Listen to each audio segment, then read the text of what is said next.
I can't look after you, Mom. I have my own life. Just get discharged and figure it out yourself, my daughter said and walked away, leaving me with my bags at the hospital exit. I just nodded silently. I made one phone call and 5 minutes later, a black executive car pulled up to the curb. When the driver got out and respectfully opened the door for me, my daughter, who was watching from a distance, dropped her phone. But the real shock was waiting for her the next day. Before we continue, I'd like to ask you to like this video. Your support is very important for the promotion of the video. Thank you. And now enjoy the story. My name is Helen Carter, and I am 70 years old. I spent the better part of my life on my feet in the sterile white corridors of a prestigious private hospital wing, where the air smelled not of pain and fear, but of expensive perfume and money. I was the head nurse there. I knew everyone. Senators, bankers, their wives, and their capricious mistresses. I knew their real diagnoses, not the ones printed in the papers. I knew their fears, which they hid behind masks of condescension. I administered their IVs and held their hands during difficult procedures. And most importantly, I knew how to keep quiet. My silence was valued more than any medicine. But that life was in the past, like an old photograph in an album. My reality now is a modest apartment in a quiet Boston neighborhood, a pension, and a nagging pain in my right hip joint that grew more insistent with each passing day. Today it woke me before dawn. A dull, gnawing pain that allowed me neither to lie down nor to sit. I struggled out of bed, leaning on a chair.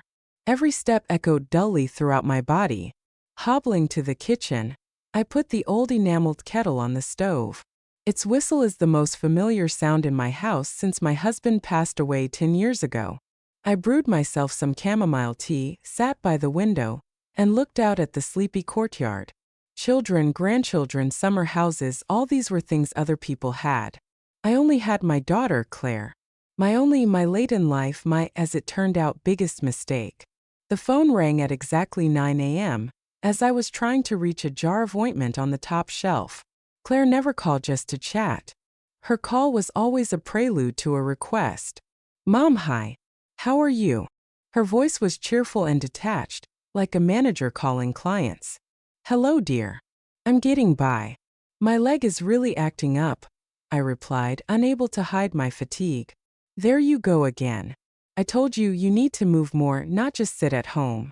Ian and I were just discussing that it's time for you to sell that old wreck of yours and move into something more modern, with a doorman and elevator. I froze with the phone to my ear. My apartment, which my late husband and I had received for his government service, where my entire life had been lived, a wreck. And more modern, in the language of my son-in-law, Ian, meant a one-room studio on the outskirts, with the difference in price going into their pockets for their dream of a country house.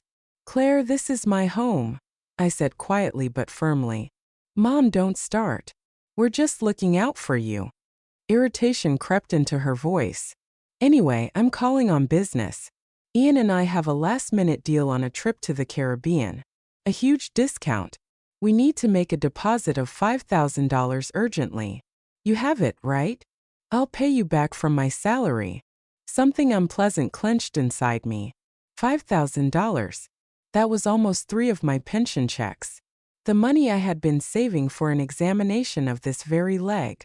I remembered how she had paid back the last loan. For months, I had heard about unforeseen expenses and a difficult period. Claire, I can't. I need the money for doctors myself, I said. Oh, Mom, you always have problems, she snapped. Fine, I'll figure something out. Bye. Short, indifferent beeps. She didn't even ask what was wrong with my leg, how serious it was. She just hung up. I sat on the chair, and the pain in my joint seemed insignificant compared to the one that spread through my chest. I looked at my hands. The hands that had once saved the lives of very important people could not now even reach my own ointment. And for the first time in many years, I felt not just lonely but completely helpless. That call was the first stone. I didn't know then that a whole avalanche would follow. After that conversation, the pain in my leg became not just a background noise, but the main event of each day. It dictated everything to me. When to get up, how to walk, whether I could even leave the house for bread. The ointments and pills that used to help a little now seemed as useless as a band-aid on a broken bone. I realized I couldn't put off seeing a doctor any longer. I made an appointment at the local health clinic.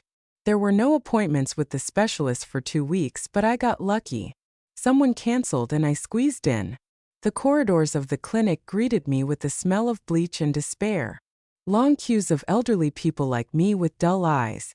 Each sat with their own medical history, silent and patient.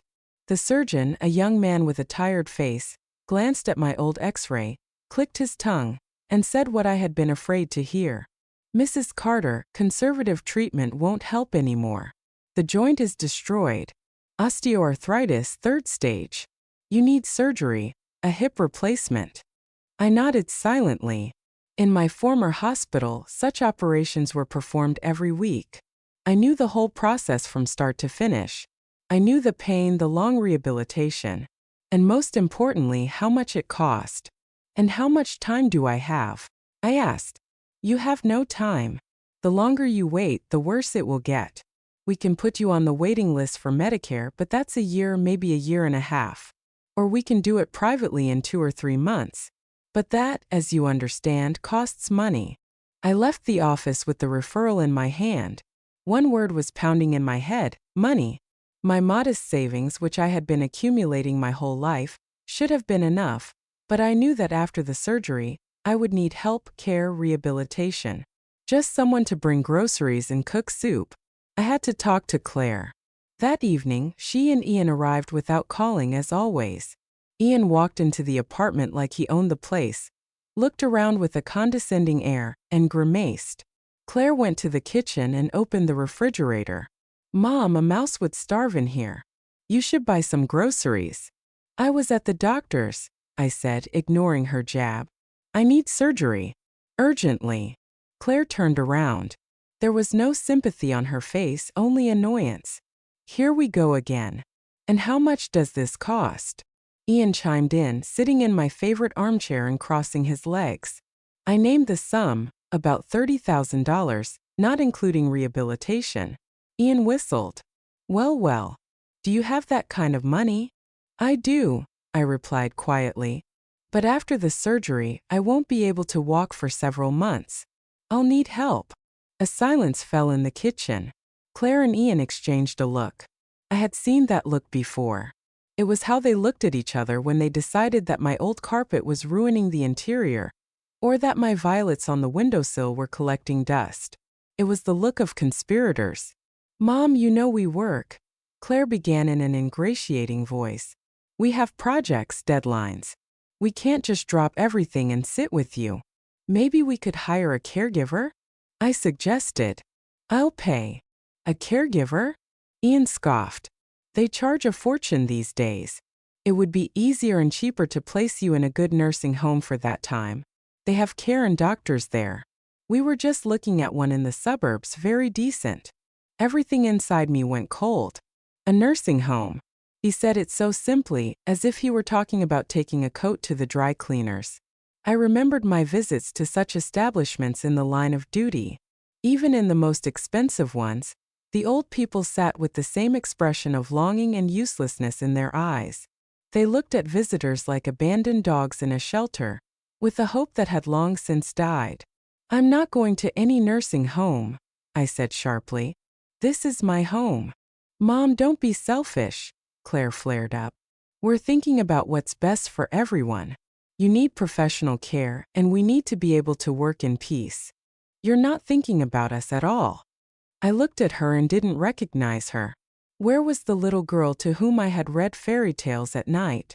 The one who cried when I left for a 24-hour shift? Before me stood a cold, strange woman, for whom my illness was just an annoying obstacle in her well-ordered life. I didn't answer, just stood up silently and limping went to my room. I closed the door and leaned against it. From the living room, I could hear their muffled whispers. They had already decided everything. Without me, I was a problem that needed to be optimized.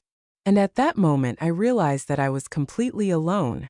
My only daughter saw me not as a mother, but as a burden to be gotten rid of as quickly as possible. A week later, I was admitted to City General Hospital, a typical state institution with shabby walls, creaky beds, and the eternal smell of medicine. I had chosen it myself. It was closer to home, and the surgeon who had been recommended to me had a good reputation. Being here after my prestigious hospital was a stark contrast. There, single rooms with a TV and a private shower. Here, a ward for 6, one toilet at the end of the corridor, and roommates with their endless conversations about illnesses and grandchildren. I tried to hold on not to fall apart. I read books, did crosswords, but in the evenings, when the lights were turned off in the ward and only the nightly sighs and groans remained, a wave of melancholy would wash over me. I would remember my former life, my patients.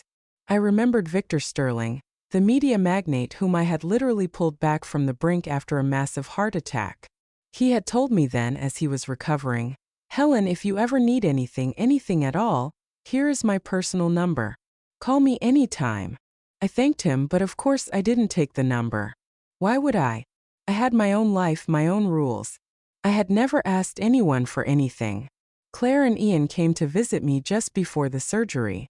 They brought a bag with yogurt and apples. Ian looked around the ward with a disgusted grimace from the doorway. "Well, this is some setup. Not exactly high-tech," he sneered.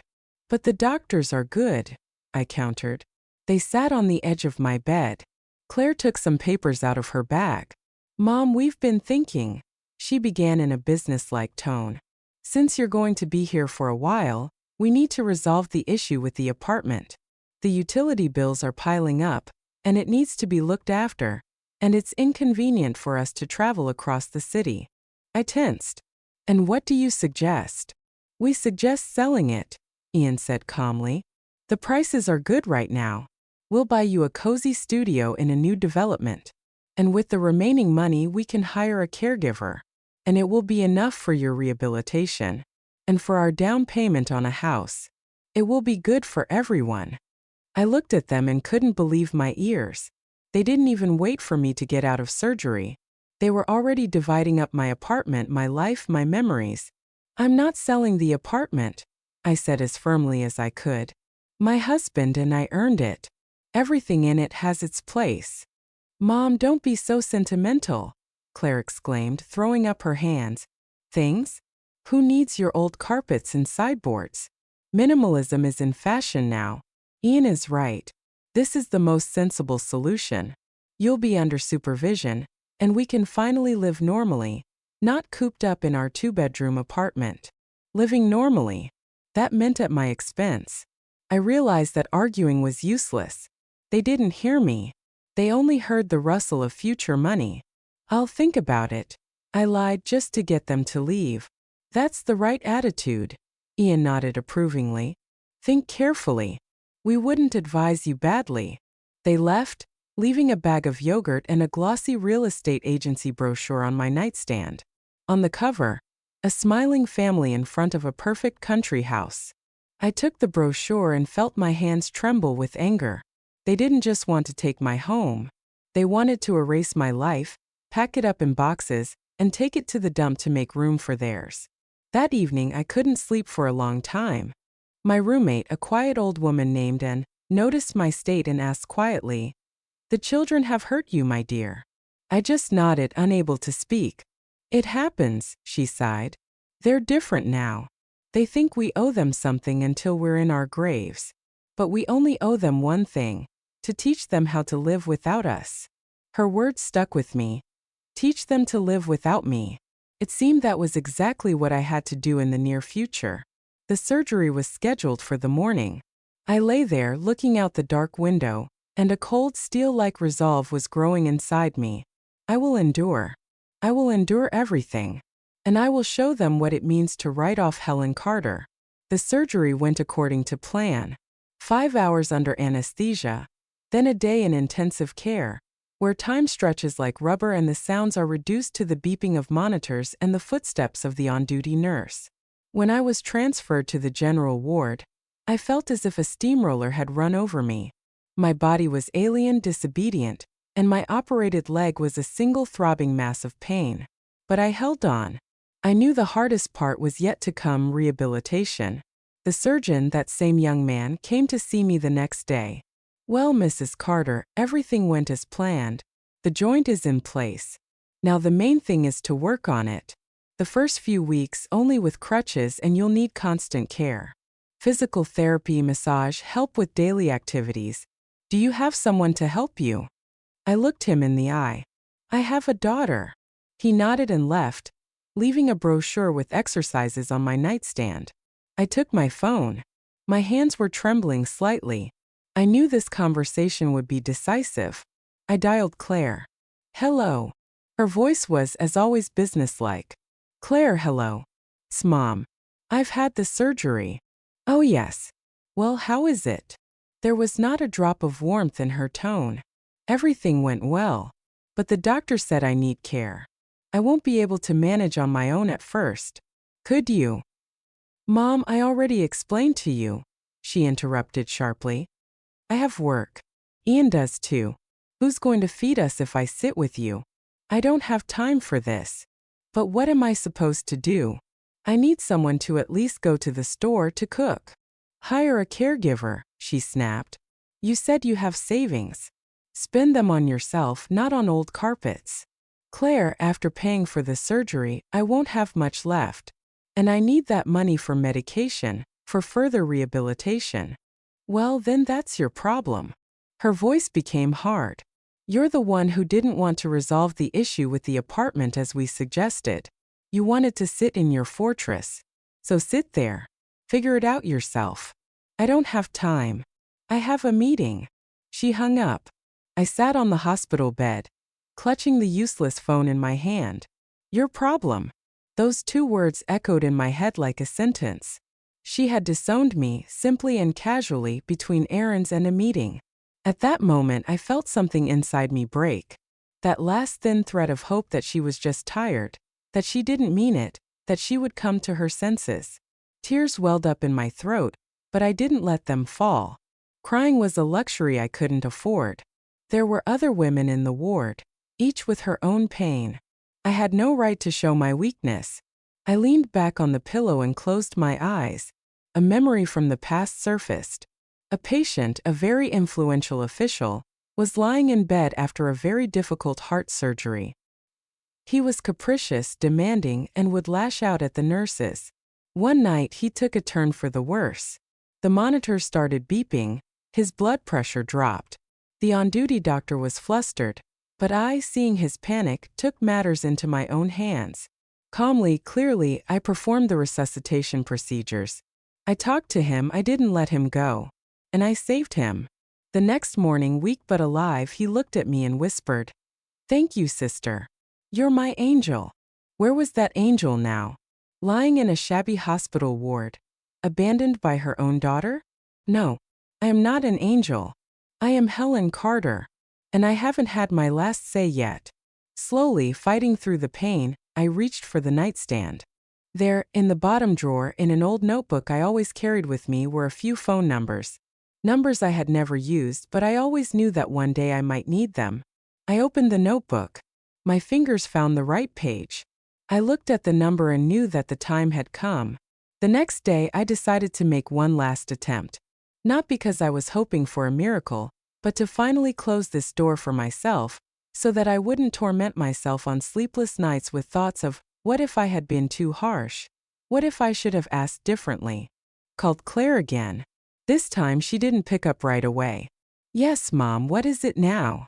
Her voice was full of poorly concealed irritation.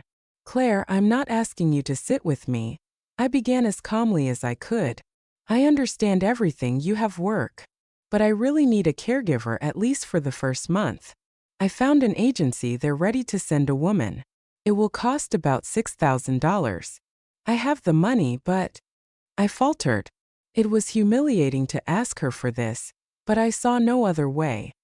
But it's difficult for me to handle the paperwork myself. The contract, the payment. I can't travel right now. Could you just help with that? I'll give you the money. 6,000, she repeated. For some strange old woman? Mom, are you in your right mind? For that money, you could. She didn't finish, but I knew what she wanted to say. You could go on vacation. Ian snatched the phone from her. I heard his sharp, mocking voice. Mrs. Carter, hello. I hear you have some new business plans. You have to understand a caregiver is not a solution. Today one, tomorrow another. They steal, they deceive. It's all half measures. Then what, in your opinion, is not a half measure? I asked in an icy tone. I'll tell you what. His voice became confidentially quiet, like a tempting serpent. At your age, Mrs. Carter, it's time to think not about caregivers, but about a systemic solution. About a good specialized institution. A nursing home. I fell silent, feeling the blood drain from my face. He had said it directly, without any euphemisms. You see, it's not a prison. He continued his saccharine monologue. It's care. There's 24/7 supervision, scheduled meals, doctors on hand, and no problems. We sell your apartment, put the money in an account, and pay for the best nursing home in the suburbs for you. You live in comfort and we're at ease about you. It's the ideal option. The ideal option for them to get rid of me, get the money from the apartment, and live happily ever after, sending me postcards on my birthday to a state-run home. Ian. I said his name in such a way that he seemed to feel the chill even through the phone. I've already told you, I'm not going anywhere from my home. Well, too bad for you. He instantly changed his tone to a dismissive one. Then you'll sit alone in your apartment and wait for something to happen to you. We warned you. We offered you help. You refused. That's it, we're not coming back to this issue. Figure it out yourself. And he hung up. I took the phone away from my ear and looked at it. A small piece of plastic that had just brought me so much pain. I understood everything. This wasn't just callousness. It was a plan. A thought-out, cynical plan. They were deliberately pushing the situation to absurdity, refusing me the slightest help, so that I, driven to despair, would agree to their ideal option. They wanted to break me, to corner me so that I would sign any papers. I sat on the bed and stared at one spot. The ward was quiet. My roommates had gone for their procedures. Only the ticking of the clock on the wall was measuring out the minutes of my old life, which had just ended. I was no longer a mother to be cared for. I was an asset to be profitably realized. Slowly, very slowly, I took my old notebook in my hands. The one with the precious numbers. There were no more doubts, no pity, no fear. There was only a cold, ringing emptiness that demanded action. I found the right page. My finger paused on the name Sterling Victor. I knew that this call would change everything. And I was ready for it. They wanted me to figure it out myself. Fine. I would. But I was afraid they wouldn't like it very much. The day of my discharge was the culmination of my humiliation. The doctor made his rounds in the morning, signed my papers, and said goodbye. Well, Mrs. Carter, hang in there. The main thing now is rest and proper rehabilitation. Remember, you can't put weight on your leg for the first 2 months. I nodded, packing my few belongings into an old bag. My hands wouldn't obey, my leg was throbbing. Every movement was torture. I called Claire. I'm ready. They've discharged me. Okay, I'll be there in an hour. Wait at the main entrance, she said curtly and hung up. I went down in the hospital elevator, which rattled as if it were about to fall apart. With the help of crutches, I somehow made it to the exit. There was a bench on the porch. I sat down on it, placing my bag next to me. An hour turned into 2. I sat in the cold wind, wrapped in my old coat. People walked by, casting sympathetic glances at me. I felt like an exhibit in a museum of forgotten things. Finally, her shiny, finance-to-the-hilt foreign car pulled up to the curb. Claire got out of the car without even turning off the engine. She was wearing a fashionable cashmere coat, her face a mask of irritation. Well, what are you sitting here for? She snapped instead of a greeting. I'm not going to help you. I don't want to hurt my back. Give me your things. She carelessly threw my bag into the back seat. Get in quickly. I'm in a hurry. Leaning on my crutches, I struggled to my feet. A sharp pain shot through my leg. I almost fell. I can't get in the car, I whispered. It's too high. I need help. Claire rolled her eyes. Oh, for God's sake, you're always a problem. I told you, I'm not going to carry you. She walked around the car, opened the back door and pulled out my bag. She placed it on the asphalt next to the bench. Then she took a bag with my things that I had asked her to bring from the trunk. It fell with a dull thud next to it. What are you doing? I didn't understand. What you wanted? Her voice was icy. You wanted this yourself. She came right up to me. There was nothing in her eyes but cold fury. Mom, I can't look after you. I have my own life, my own plans, my own dreams. And you don't fit into them. You're a burden. You wanted to figure it out yourself? Well, figure it out. She turned around, got into the car, and slammed the door. I watched her go, mesmerized. She didn't even look back, just stepped on the gas, and the car with a squeal of tires disappeared around the corner. I was left alone on the hospital porch with 2 bags on crutches, with a fresh seam across my entire hip. People were bustling around, ambulances were coming and going. Someone was crying, someone was laughing. And I sat on the cold bench and felt nothing. The pain in my leg had subsided, dissolved in another, much more terrible pain, the pain of betrayal. It was all over. My daughter, my own flesh and blood, had just written me out of her life, thrown me away like an old, useless thing. She hadn't just refused to help. She had publicly humiliated me, leaving me at the mercy of strangers. She had trampled on everything that had been between us, all my love, all my care, my whole life laid on her altar. I sat and looked at my bags. In one, my hospital things. In the other, the remnants of my past life. And I knew that I would not cry. Tears are for those who still have hope. I had none left. Inside was a scorched desert. But even in a desert, miracles sometimes happen. Or, as they say in medicine, a crisis occurs after which comes either death or recovery. My crisis had come, and I chose the latter. Slowly, I took my old notebook out of my coat pocket. It was time to make that call. I sat on that damn bench for what felt like an eternity. The wind was chilling me to the bone, but I didn't feel the cold. Everything inside was numb. People passed by. Happy mothers were being discharged with their babies. Anxious relatives were arriving. Life went on and no one cared about me.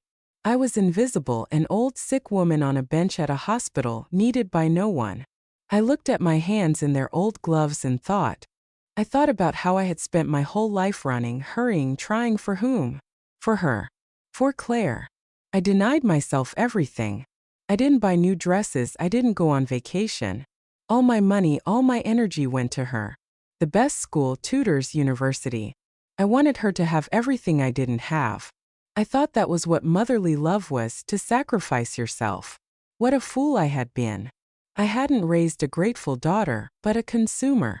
A perfect, finished egoist, for whom a mother is just a resource. An ATM that is supposed to dispense money and emotions on demand. And now the ATM was broken. The resource was exhausted. And I was simply written off as useless. I closed my eyes and pictured her face at that moment when she said those words. There was not a drop of regret in it, only cold calculation and relief. She was finally free of me, of my problems, of my illnesses, of my presence in her perfect life. The pain of this thought was physical, so sharp that I doubled over, clutching my crutches. I wanted to scream, to howl at this indifferent world, but I didn't. Instead of a scream, something else was born in me, cold, hard as frozen ground. It was rage. Not hysterical, not feminine. A calm, centered rage of a person pushed to the last limit.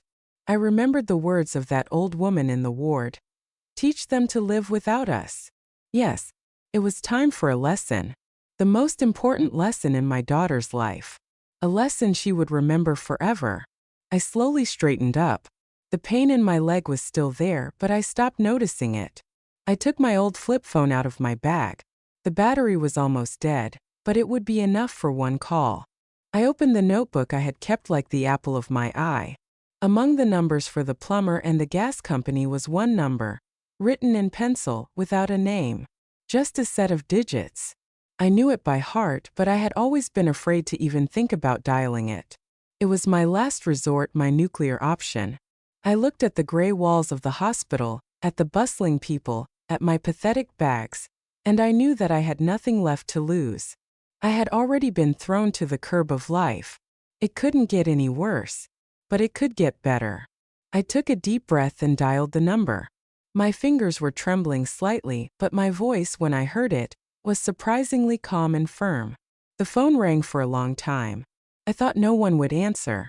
But then a familiar, slightly hoarse baritone came on the line, the voice of a man accustomed to commanding. "Sterling. Mr. Sterling?" I asked. "Hello. This is Helen Carter." There was a silence on the other end. For a second I thought he didn't recognize me, didn't remember. But then I heard his voice warm up. "Helen. My dear, how many years, how many winters? I thought you had completely forgotten about me. What's happened?"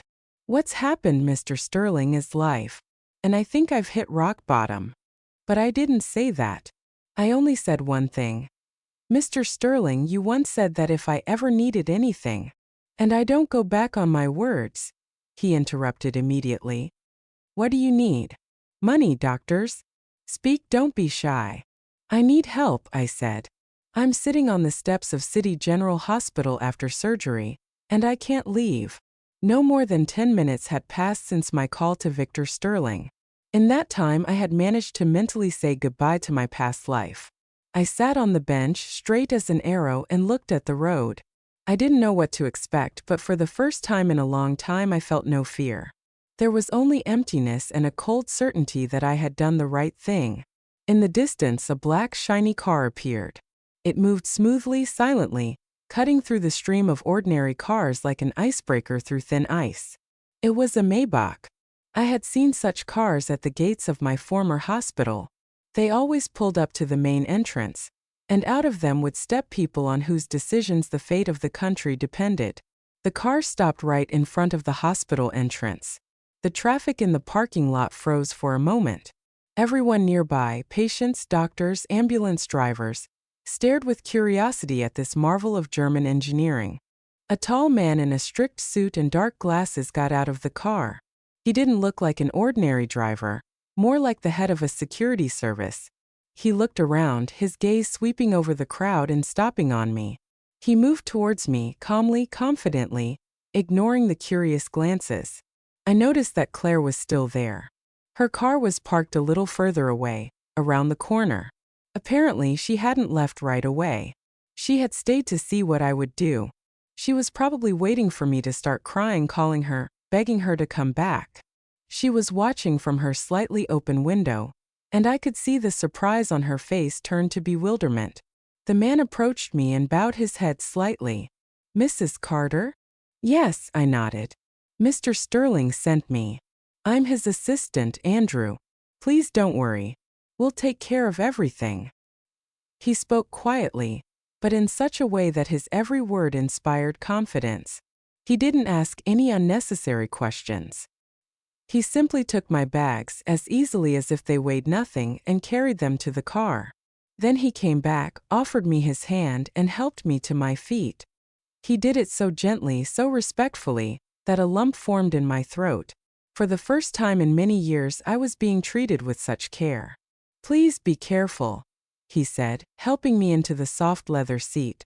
I sank into the chair, which smelled of expensive leather and success. Andrew carefully closed the door behind me. Through the tinted glass I saw Claire jump out of her car.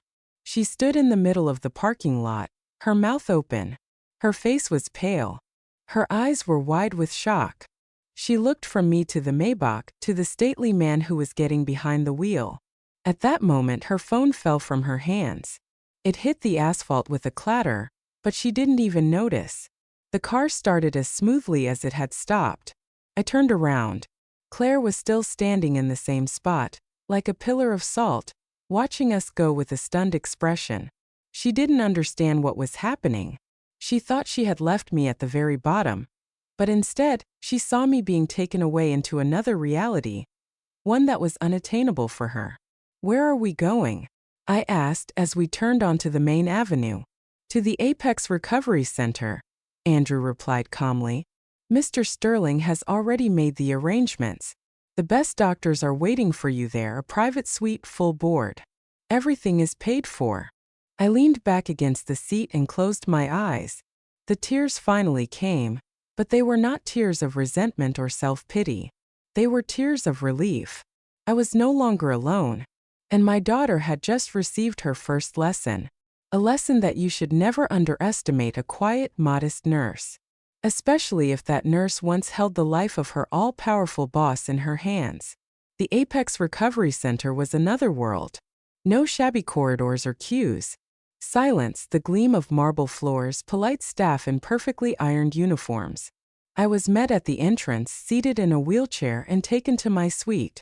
It wasn't a room. It was a suite in a 5-star hotel.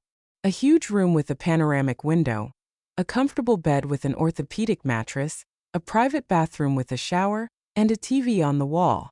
5 minutes later, a doctor came in, a man in his 50s with a professorial beard and intelligent, attentive eyes. "Mrs. Carter, I am the head of the orthopedics department, Dr. Peter Evans. Mr. Sterling personally asked me to take care of your health. We will conduct a full examination, create an individual rehabilitation program. Don't worry, you are in good hands." For the next few days, I was surrounded by a level of care I could only have dreamed of. Every morning, a doctor's examination, then procedures, massage, therapeutic exercises in a special pool, physiotherapy. I was fed like in a restaurant. They brought me a menu and I could choose whatever I wanted. I was recovering quickly. The pain in my legs subsided. I started walking first with a walker, then with a cane. But most importantly, my sense of self-worth was returning. I was no longer a problem or a burden. I was once again Helen Carter, a person who was respected and cared for. Victor Sterling called 3 days later. "Well, my dear, how are you? The doctors say you're a fighter." "Thanks to your efforts, Mr. Sterling," I replied. "I don't know how to thank you." "Nonsense, Helen. It is I who am indebted to you for life. You saved my life then, and this is such a small thing. The main thing is that you get well. And as for your daughter, we will deal with her." "No need," I said firmly.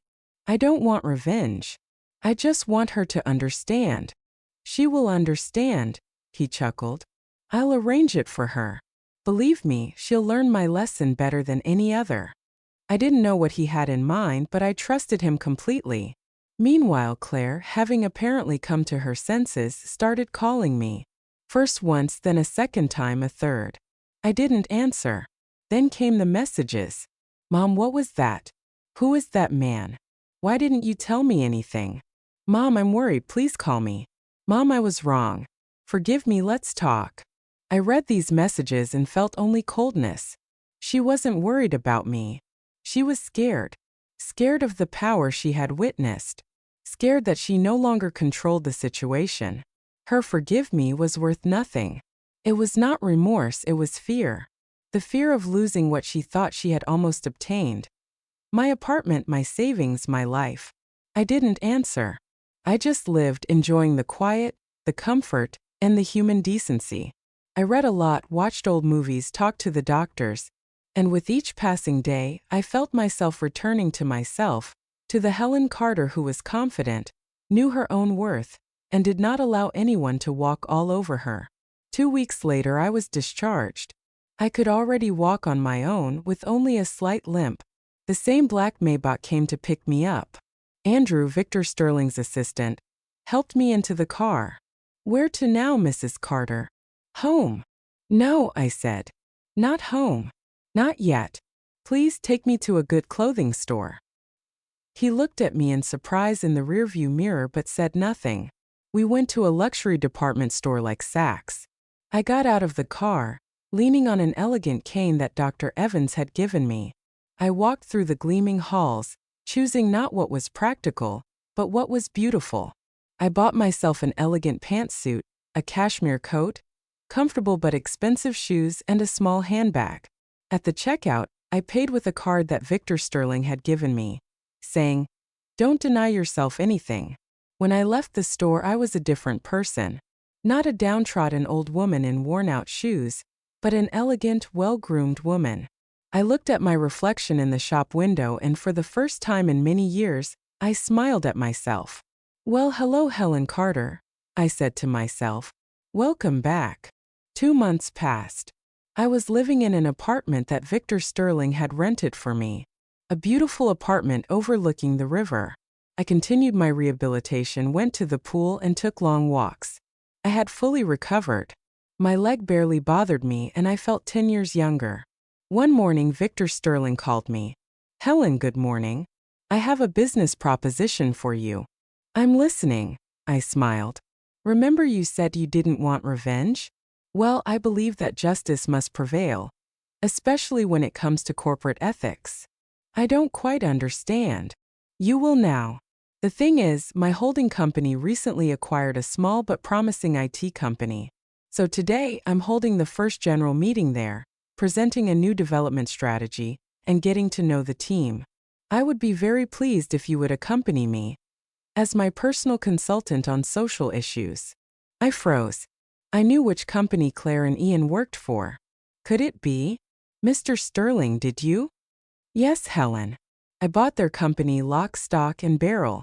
I'll be waiting for you in an hour. Be ready for battle. I put on my new pantsuit, did my hair lightly. I was calmer than ever. This wasn't my fight.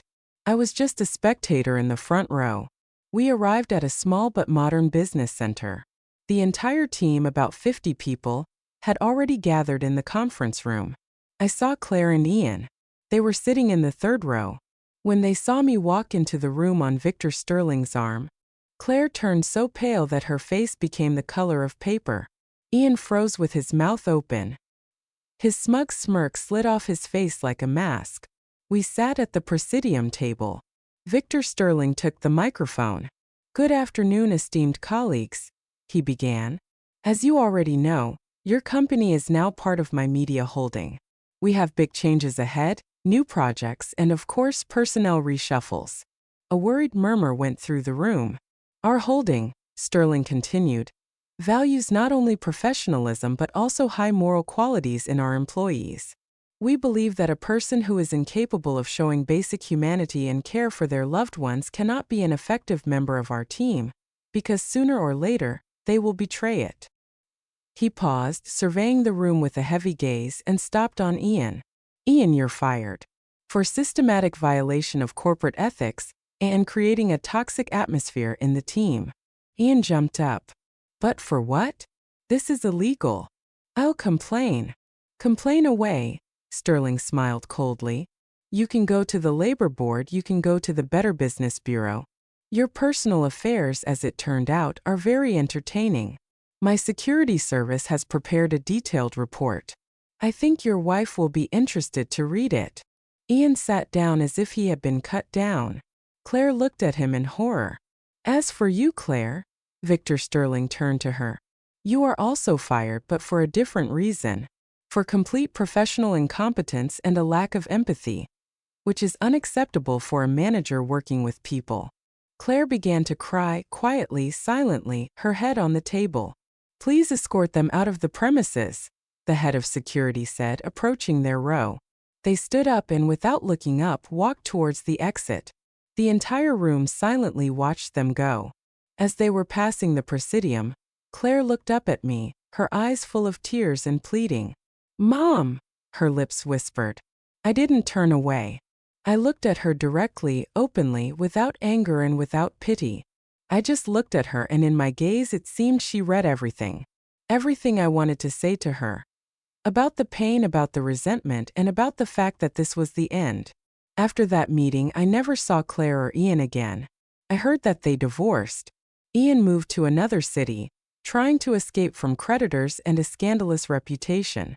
Claire stayed in Boston, getting by with odd jobs, renting a tiny room on the outskirts. She tried to call me several times, wrote messages full of remorse, but I didn't answer. Not because I was vengeful, but because everything had already been said. Our past had turned into a scorched earth on which nothing could ever grow again. I sold my old apartment. Without regret. It was full of the ghosts of the past. With the proceeds, I bought myself a small but very cozy apartment in a new building next to a park. I renovated it, furnished it to my taste. Light, bright furniture, lots of flowers, a comfortable armchair by the window. This was my home, my fortress. One day, Victor Sterling came to visit me. He brought a bottle of good wine and a folder with documents. "Helen, I have an idea," he said. "I want to open a charitable foundation.